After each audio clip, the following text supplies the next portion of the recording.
পশ্চিমবঙ্গ বিধানসভা নির্বাচনের ফলাফল প্রকাশের পর এবার বড় ধরনের আইনি লড়াইয়ের মুখে পড়েছে ভারতের নির্বাচন কমিশন। সদ্য সমাপ্ত নির্বাচনে বিপুল ব্যবধানে হারের পেছনে এসআইআরকে দায়ী করে সুপ্রিম কোর্টের দ্বারস্থ হয়েছেন সাবেক মুখ্যমন্ত্রী মমতা বন্দ্যোপাধ্যায় ও তার দল তৃণমূল কংগ্রেস। শুনানিতে কয়েকটি চাঞ্চল্যকর তথ্য উঠে আসে। 2001 সালের নির্বাচনে যে 31টি আসনে তৃণমূল জিতেছিল তার প্রতিটিতেই ভোটার তালিকা থেকে বাদ পড়া নামের সংখ্যা এবার বিজেপির জয়ী প্রার্থীর মার্জিনের চেয়ে অনেক বেশি ছিল।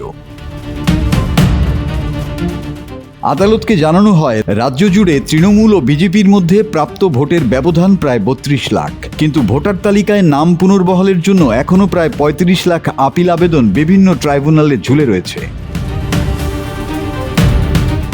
তবে নির্বাচন কমিশন অবশ্য তৃণমূলের এই অভিযোগ সম্পূর্ণ খারিজ করে দিয়েছে। কমিশন দাবি করে, ভোটার তালিকা সংশোধন একটি আইনি ও নিয়মিত প্রক্রিয়া এবং নির্বাচনী ফলাফল নিয়ে কোনো আপত্তি থাকলে সংবিধান অনুযায়ী সংক্ষুব্ধ প্রার্থীকে নির্বাচন পরবর্তী ট্রাইব্যুনালে ইলেকশন পিটিশন দাখিল করতে হবে। সরাসরি রিট আবেদনের মাধ্যমে এটি চ্যালেঞ্জ করা যায় না। নির্বাচনী প্রচারণা শুরু থেকে এসআইআর এবং বাংলাদেশ সীমান্তবর্তী পশ্চিমবঙ্গে অনুপ্রবেশকারী ইস্যুটি বিজেপির অন্যতম প্রধান হাতিয়ার ছিল। বিজেপির অভিযোগ ছিল, তৃণমূল অবৈধ অনুপ্রবেশকারীদের ভোটার তালিকায় ঢুকিয়ে ভোট ব্যাংক তৈরি করেছে। বিপরীতে মমতা বন্দ্যোপাধ্যায় সুপ্রিম কোর্টে সশরীরে হাজির হয়ে অভিযোগ করেছিলেন, এটি মূলত প্রান্তিক ও সংখ্যালঘু ভোটারদের ভোটাধিকার কেড়ে নেয়ার জন্য ইসি এবং বিজেপির একটি পরিকল্পিত নীল নকশা।